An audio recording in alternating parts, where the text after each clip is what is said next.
Hey guys, let's talk safety and security. We're Tim and Kathy with Taste Life with Us. A year ago, almost to the day, we sold everything we own and we took off for full-time travel around the world as nomads. And to celebrate our Nomad-versary, We're doing a 7-part series, I guess. Yes. So we're releasing a video a day, kind of on those questions and ideas that we had long before we became nomads. So we were like you. We're looking through YouTube trying to figure out, how do we do this? What do we do? Yeah. What are our fears? What are our concerns? And so we're just kind of going through those. And one of them is safety and security. Do Yes. we feel safe out here in this big bad world?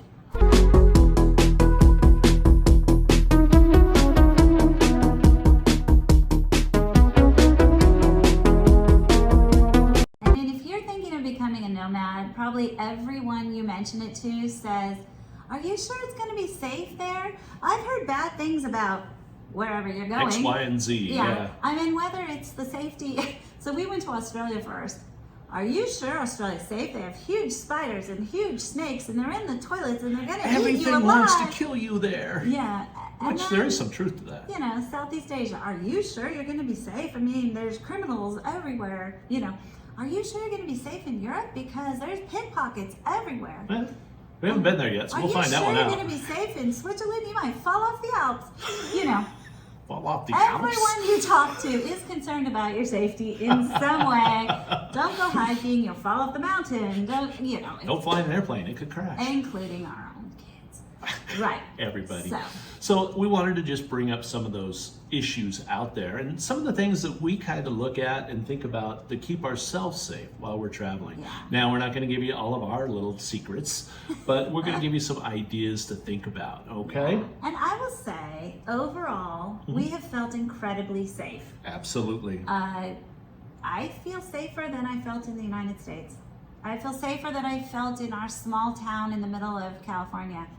I really do. I mean, we used to go downtown at night and there were some sketchy drug addict characters down there, and there were, crazy people that would walk down the middle of the street with some kind of weapon. Yeah.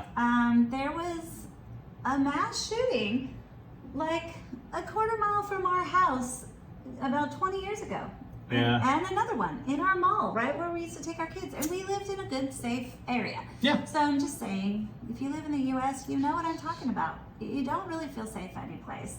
No, but at the same time, you feel safe all the time because you just learn how to block a lot of that stuff out. Yes. So since we've been traveling, I think I've become far more aware of violence in the world from the news, because it shocks me now. Because there's not as much like around us. I feel like where we've gone, we've been very safe. Well, and I'm going to play devil's advocate to that just a little bit, is that what we see primarily is the news feeds from the U.S.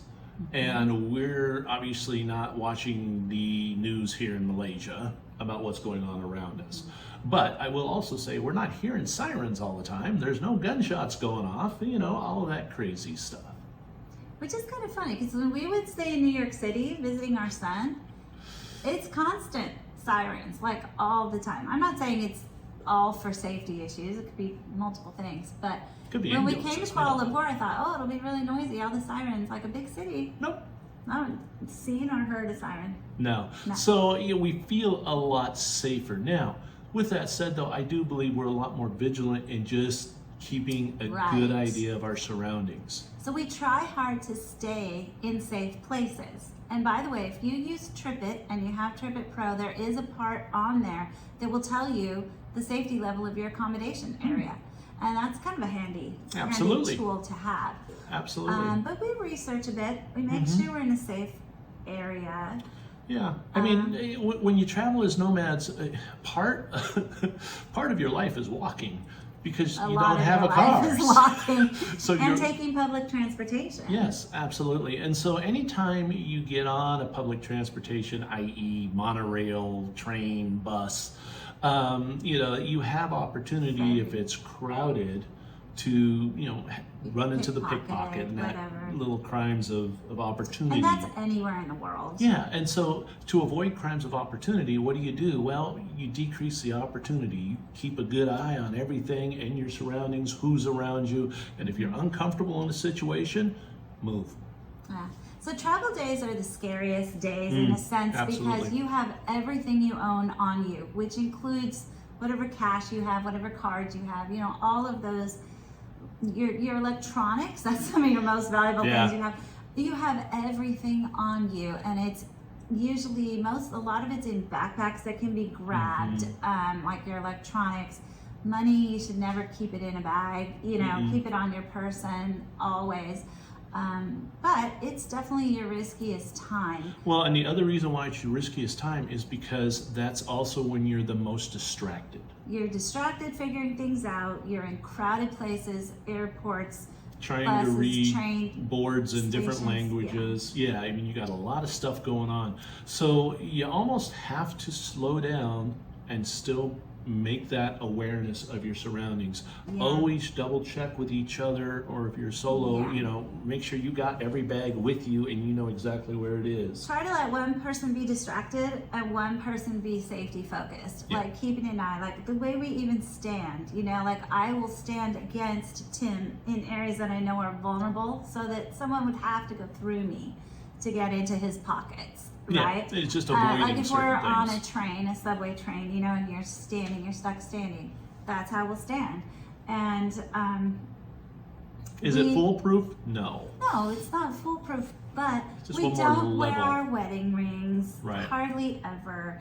I thought so the girls would pick up on me. That's what I thought that was about. Has it worked? No. So when we go out, like exploring, okay, so that's a travel day, what we're doing. Then when we get to our accommodations, if they have a safe, we're putting things in a safe. If they don't, we're hiding them. Before we start traveling, we thought, should we buy one of those things that like wraps around your stuff and chains it? Honestly, I think that just says I'm valuable. Try to steal me.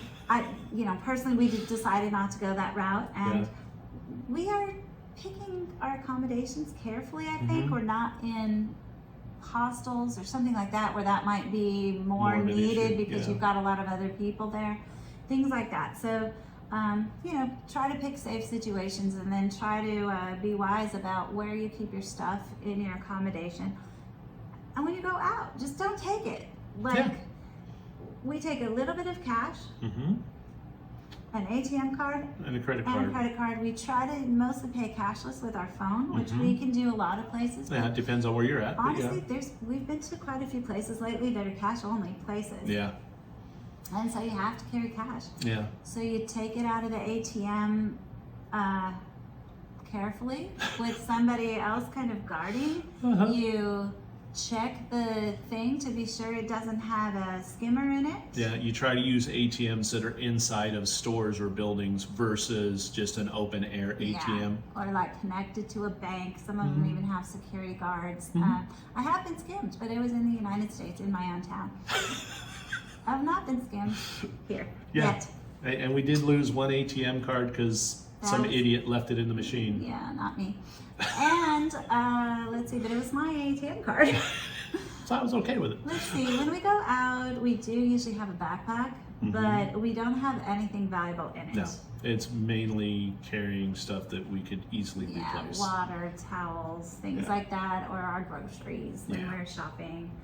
So just be really careful. Now, as far as like crime, like have we ever felt our person threatened?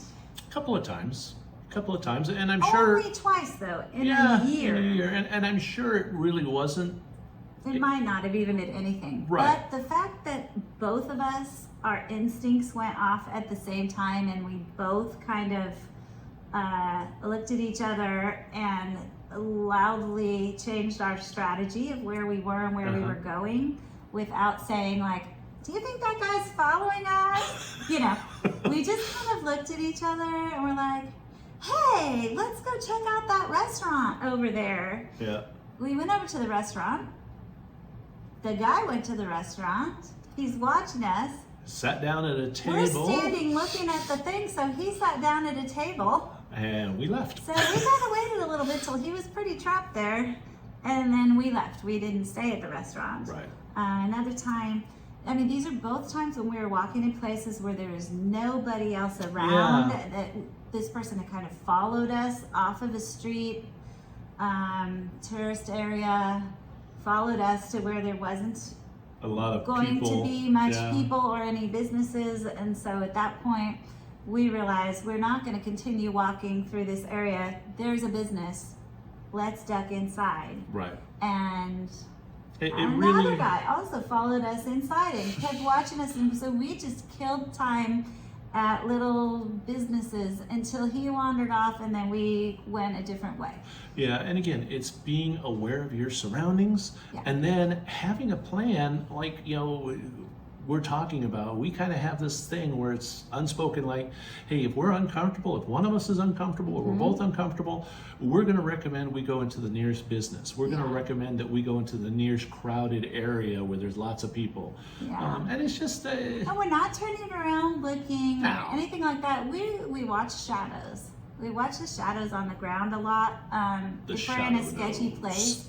But if it is a person, they need to know you see them. yeah, And you don't make a big deal. You just, everybody has a strategy. Yep. You can Google a ton of things on safety.